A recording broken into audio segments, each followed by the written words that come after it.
Hi friends, ಹೇಗಿದ್ದೀರಾ? ಇವತ್ತು ನಾನು ಟೇಸ್ಟಿಯಾದ ಸೂಪರ್ಬ್ ಆಗಿರುವಂಥ ಆಪಮ್ ಯಾವ ರೀತಿ ಮಾಡೋದು ಅಂತ ಹೇಳಿಕೊಡ್ತೀನಿ. ಇದನ್ನು ಮಾಡಲಿಕ್ಕೆ ಯಾವುದೇ ಈಸ್ಟ್, ಬೇಕಿಂಗ್ ಸೋಡಾ ಹಾಗೂ ಬ್ಯಾಟರನ್ನು ಫ್ರೈ ಮಾಡಲಿಕ್ಕಿಲ್ಲ. ಯಾವ ರೀತಿ ಮಾಡೋದು ಅಂತ ನಾನು ನಿಮಗೆ ಹೇಳಿಕೊಡ್ತೀನಿ. ಯಾರಿಗೆಲ್ಲ ನೋಡಿ ನನ್ನ ರೆಸಿಪೀಸ್ ಇಷ್ಟ ಅವರು ಇವಾಗಲೇ ಈ ವಿಡಿಯೋಗೊಂದು ಲೈಕ್ ಮಾಡಿ ಹಾಗೂ ಶೇರ್ ಮಾಡಿ. ಅದೇ ರೀತಿ ಮ್ಯಾಂಗ್ಳೂರ್ ರೆಸಿಪೀಸ್ ಯೂಟ್ಯೂಬ್ ಚಾನಲನ್ನು ಕೂಡ ಸಬ್ಸ್ಕ್ರೈಬ್ ಮಾಡಿ, ಓಕೆನಾ? ಈ ರೀತಿ ಸೂಪರ್ಬ್ ಆಗಿರುವಂಥ ಆಪಮ್ ಮಾಡುವ ವಿಧಾನವನ್ನು ನೋಡ್ಕೊಳ್ಳೋಣ ಬನ್ನಿ.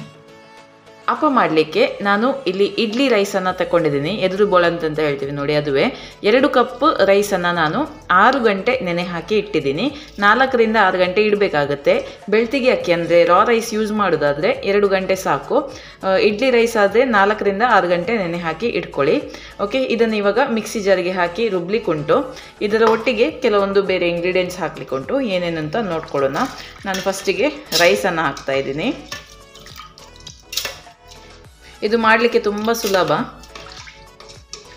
ರೈಸನ್ನು ಗ್ರೈಂಡ್ ಮಾಡಿ ಫರ್ಮೆಂಟ್ ಆಗಲಿಕ್ಕಿಟ್ರೆ ನೆಕ್ಸ್ಟ್ ಡೇ ಸುಲಭದಲ್ಲಿ ಆಪಮ್ ಮಾಡ್ಬೋದು. ತುಂಬ ಸುಲಭ ವಿಧಾನದಲ್ಲಿ ಹೇಳಿಕೊಡ್ತೀನಿ ನಿಮಗೆ. ಈಸ್ಟ್ ಬೇಡ, ಬೇಕಿಂಗ್ ಸೋಡಾ ಬೇಡ, ಮತ್ತು ಕೆಲವರೆಲ್ಲ ಇದನ್ನು ಫ್ರೈ ಮಾಡ್ತಾರೆ, ಬ್ಯಾಟರನ್ನು ಫ್ರೈ ಮಾಡಿ ಮತ್ತೆ ಹಾಕ್ತಾರೆ ಹುಳಿ ಬರಲಿಕ್ಕೆ. ಅದೆಲ್ಲ ಎಂತ ಬೇಡ, ಸುಲಭವಾಗಿ ಹೇಗೆ ಮಾಡೋದು ಅಂತ ಹೇಳಿಕೊಡ್ತೇನೆ. ಓಕೆ, ನೆಕ್ಸ್ಟ್ ಇದಕ್ಕೆ ನೋಡಿ, ಯಾವ ಕಪ್ಪಲ್ಲಿ ನಾವು ಅಕ್ಕಿಯನ್ನು ತೆಕ್ಕೊಂಡ್ವಿ ನೋಡಿ, ಅದೇ ಕಪ್ಪಲ್ಲಿ 1 ಕಪ್ ತೆಂಗಿನಕಾಯಿ ತುರಿಯನ್ನು ಹಾಕ್ತಾ ಇದ್ದೀನಿ. ಹಾಕಿ ಟೇಸ್ಟ್ ಸಖತ್ತಾಗಿ ಬರುತ್ತೆ. ಓಕೆ, 1 ಕಪ್, ನಾನು 2 ಕಪ್ ಅಕ್ಕಿ, 1 ಕಪ್ ತೆಂಗಿನಕಾಯಿ ತುರಿ, ಹಾಗೆ ಇದಕ್ಕೆ 1 ಕಪ್ ರೈಸನ್ನು ಹಾಕ್ತಾ ಇದ್ದೀನಿ. ನಾವು ಮನೆಯಲ್ಲಿ ಯಾವ ರೈಸ್ ಮಾಡ್ತೀವಿ ಅದೇ ರೈಸ್. ನೀವು ವೈಟ್ ರೈಸ್ ಮಾಡೋದಾದರೆ ವೈಟ್ ರೈಸನ್ನು ಹಾಕ್ಕೊಳ್ಬೋದು. ನಾವು ಸಾಮಾನ್ಯವಾಗಿ ಈ ರೀತಿ ಬಾಯ್ಲ್ಡ್ ರೈಸನ್ನು ಯೂಸ್ ಮಾಡೋದು, ಹಾಗಾಗಿ ನಾನು ಬಾಯ್ಲ್ಡ್ ರೈಸನ್ನು ಹಾಕ್ತಾ ಇದ್ದೀನಿ. ಇದಕ್ಕೆ ಸ್ವಲ್ಪ ಉಪ್ಪನ್ನು ಕೂಡ ಸೇರಿಸ್ತೀನಿ. ಉಪ್ಪನ್ನು ಇವಾಗಲೇ ಹಾಕ್ತೀನಿ. ಇನ್ನು ಸ್ವಲ್ಪ ನೀರು ಹಾಕಿ ಗ್ರೈಂಡ್ ಮಾಡ್ಕೊಳ್ಳಿ. ಜಾಸ್ತಿ ನೀರು ಹಾಕಲಿಕ್ಕೆ ಹೋಗಲೇಬೇಡಿ, ಸ್ವಲ್ಪ ದಪ್ಪನೇ ಇಟ್ಕೊಳ್ಳಿ. ಸ್ಮೂತ್ ಆಗಬೇಕು. ನೀರು ಕಡಿಮೆ ಹಾಕಿ ಗ್ರೈಂಡ್ ಮಾಡಿ.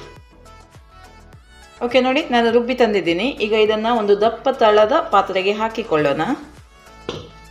ನೈಸಾಗಿ ರುಬ್ಬಬೇಕು ನೋಡಿ, ತೀರ ತೆಳು ಕೂಡ ಇಲ್ಲ. ನಾನು ದಪ್ಪನೇ ಇಟ್ಟಿದ್ದೀನಿ ಹಿಟ್ಟು, ಯಾಕಂದರೆ ಈಗ ನಮಗೆ ಒಂದು ಇಂಗ್ರೀಡಿಯೆಂಟ್ ಆ್ಯಡ್ ಮಾಡಲಿಕ್ಕೆ ಉಂಟು, ಅದು ಹಾಕುವಾಗ ತೆಳು ಆಗುತ್ತೆ, ಹಾಗಾಗಿ. ಓಕೆ, ಸ್ವಲ್ಪ ಜಾರ್ ತೊಳೆದ ನೀರನ್ನು ಹಾಕ್ತಾ ಇದ್ದೀನಿ. ಜಾಸ್ತಿ ಬೇಡ, ಸ್ವಲ್ಪನೇ ಹಾಕಿಕೊಳ್ಳಿ. ಓಕೆ, ನೆಕ್ಸ್ಟ್ ಇದಕ್ಕೆ ಈಸ್ಟ್, ಬೇಕಿಂಗ್ ಸೋಡಾ ಯಾವುದು ಬೇಡ. ನೋಡಿ, ಇದು 1 ಲೋಟದಷ್ಟು ಹುಳಿ ಬಂದಿರುವಂಥ ತೆಂಗಿನಕಾಯಿ ನೀರು, ಎಳನೀರಲ್ಲ. ನೀವು ಪದಾರ್ಥ ಮಾಡುವಾಗ ತೆಂಗಿನಕಾಯಿ ಕಟ್ ಮಾಡ್ತೀರಲ್ವ, ಆ ನೀರು 1 ಗ್ಲಾಸ್ ಕಲೆಕ್ಟ್ ಮಾಡಿ, ಹಿಂದಿನ ದಿನ ಕಲೆಕ್ಟ್ ಮಾಡಿ, ಅದಕ್ಕೆ 1 ಚಮಚ ಸಕ್ಕರೆ ಹಾಕಿ ಇಟ್ಕೊಳ್ಳಿ. ಅದು ಹುಳಿ ಬರುತ್ತೆ ನೆಕ್ಸ್ಟ್ ಡೇ, ಅದನ್ನು ಯೂಸ್ ಮಾಡಿದರೆ ಆಯಿತು. ಇದು ಇಲ್ಲ ಅಂದರೆ ನೀವು ಶೇಂದಿ ಯೂಸ್ ಮಾಡೋದಾದರೆ ಶೇಂದಿಯನ್ನು ಕೂಡ ಮಾಡ್ಬೋದು, ಅದನ್ನು ಕೂಡ ಯೂಸ್ ಮಾಡ್ಬೋದು. ಮನೆಯಲ್ಲೇ ಶೇಂದಿ ತಯಾರು ಮಾಡ್ಬೋದು. ತೆಂಗಿನ ನೀರುಂಟಲ್ಲ, ಅದಕ್ಕೆ 1 ಚಮಚ ಈಸ್ಟ್, 1 ಚಮಚ ಸಕ್ಕರೆ ಹಾಕಿ 1 ದಿನ ಇಟ್ಟರೆ ಮರುದಿನ ಶೇಂದಿ ಆಗುತ್ತೆ. ಹಾಗೆ ಸಹ ಮಾಡ್ಬೋದು.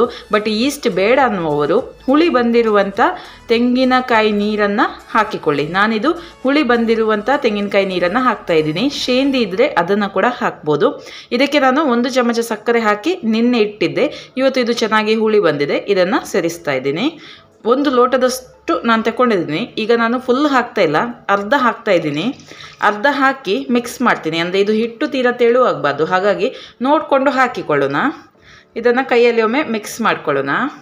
ಓಕೆ, ಈ ರೀತಿ ಚೆನ್ನಾಗಿ ಮಿಕ್ಸ್ ಮಾಡ್ಕೊಳ್ಳಿ. ನೋಡಿಕೊಂಡು ನೀವು ಈ ತೆಂಗಿನಕಾಯಿ ನೀರನ್ನು ಹಾಕ್ಕೊಳ್ಳಿ, ಆಯಿತಾ? ಪೂರ್ತಿಯಾಗಿ 1 ಗ್ಲಾಸ್ ಹಾಕಬೇಕಂತೇನಿಲ್ಲ. ಹಿಟ್ಟಿನ ಹದ ನೋಡ್ಕೊಂಡು ಹಾಕಿದರೆ ಆಯಿತು. ಒಂದು ಅರ್ಧ ಲೋಟೆಯಷ್ಟು ಹಾಕಿದರೂ ಸಾಕು, ಆಯಿತಾ? ಹೀಗೆ ಒಂದು 5 ನಿಮಿಷ ಮಿಕ್ಸ್ ಮಾಡ್ಕೊಳ್ಳಿ.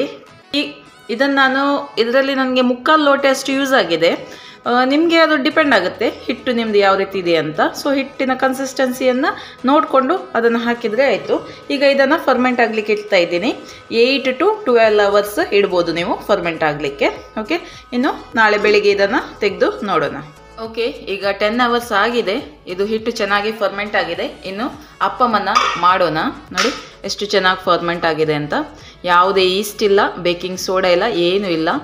ಖಾಲಿ ಸಿಂಪಲ್ಲಾಗಿ ಯಾವ ರೀತಿ ನೋಡಿ ನಾನು ಮಾಡಿದ್ದೀನಿ ಅಂತ. ಬನ್ನಿ ಅಪ್ಪಮ್ ಮಾಡಿ ನೋಡೋಣ. ಓಕೆ ನೋಡಿ, ಈಗ ಅಪ್ಪಮ್ ಮಾಡುವ ಕಾವಲಿಯನ್ನು ಇಟ್ಟಿದ್ದೀನಿ. ಕಾವಲಿ ಬಿಸಿಯಾಗಿದೆ. ನಾನು ಇದಕ್ಕೆ ಎಣ್ಣೆಯನ್ನು ಹಾಕ್ತಾ ಇಲ್ಲ. ಎಣ್ಣೆ ಹಾಕಿದರೆ ಸ್ಪ್ರೆಡ್ ಮಾಡಲಿಕ್ಕೆ ಕಷ್ಟ ಆಗುತ್ತೆ. ಈಗ ಹಿಟ್ಟನ್ನು ಹಾಕ್ಕೊಳ್ಳೋಣ. 2 ಚಮಚ ಹಿಟ್ಟನ್ನು ಹಾಕ್ತಾ ಇದ್ದೀನಿ. ಓಕೆ, ಇನ್ನು ಇದನ್ನು ನೀಟಾಗಿ ನೀವು ಸ್ಪ್ರೆಡ್ ಮಾಡ್ಕೊಳ್ಳಿ ಈ ರೀತಿ.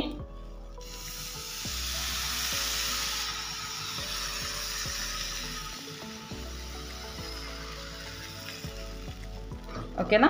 ಈ ರೀತಿ ಸ್ಪ್ರೆಡ್ ಮಾಡಿ ಮುಚ್ಚಳವನ್ನು ಮುಚ್ಚಿ ಇದನ್ನು ಬೇಯಿಸ್ಲಿಕ್ಕೆ ಇಡೋಣ. ನೋಡಿ ಎಷ್ಟು ಚೆನ್ನಾಗಿ ಪೋರ್ಸ್ ಬರ್ತಾ ಉಂಟು ಅಂತ, ಪೋರ್ ಫಾರ್ಮೇಷನ್ ಆಗ್ತಾ ಇದೆ ನೋಡಿ. ಯಾವುದೇ ಈಸ್ಟ್ ಇಲ್ಲ, ಸೋಡಾ ಇಲ್ಲ, ಆದರೂ ಕೂಡ ಎಷ್ಟು ಚೆನ್ನಾಗಿ ಹುಳಿ ಬಂದಿದೆ, ಎಷ್ಟು ಚೆನ್ನಾಗಿ ಫಾರ್ಮೆಂಟ್ ಆಗಿದೆ ಅಂತ ಗೊತ್ತಾಗುತ್ತೆ. ಇವಾಗ ಲಿಡ್ಡನ್ನು ಕ್ಲೋಸ್ ಮಾಡಿ ಇದನ್ನು ಬೇಯಿಸ್ಲಿಕ್ಕೆ ಇಡ್ತೀನಿ. ಓಕೆ ನೋಡಿ, ಇವಾಗ ಇದಾಗಿದೆ. ಇದನ್ನು ಸರ್ವ್ ಮಾಡ್ಕೊಳ್ಳೋಣ. ಸಖತ್ತಾಗಿದೆ. ನಾನ್ ವೆಜ್ ಜೊತೆ, ಮಟನ್ ಸಾರು ಜೊತೆ ಅಥವಾ ಚಟ್ನಿ ಜೊತೆ ಸೂಪರ್ಬ್ ಆಗಿರುತ್ತೆ ನೋಡಿ. ಓಕೆ, ಇದನ್ನು ಟ್ರೈ ಮಾಡಿ ನಿಮ್ಮ ಅಭಿಪ್ರಾಯವನ್ನು ತಿಳಿಸಿ. ವಿಡಿಯೋ ಇಷ್ಟ ಆದರೆ ಲೈಕ್, ಶೇರ್, ಕಮೆಂಟ್ ಮಾಡಿ. ಬಾಯ್.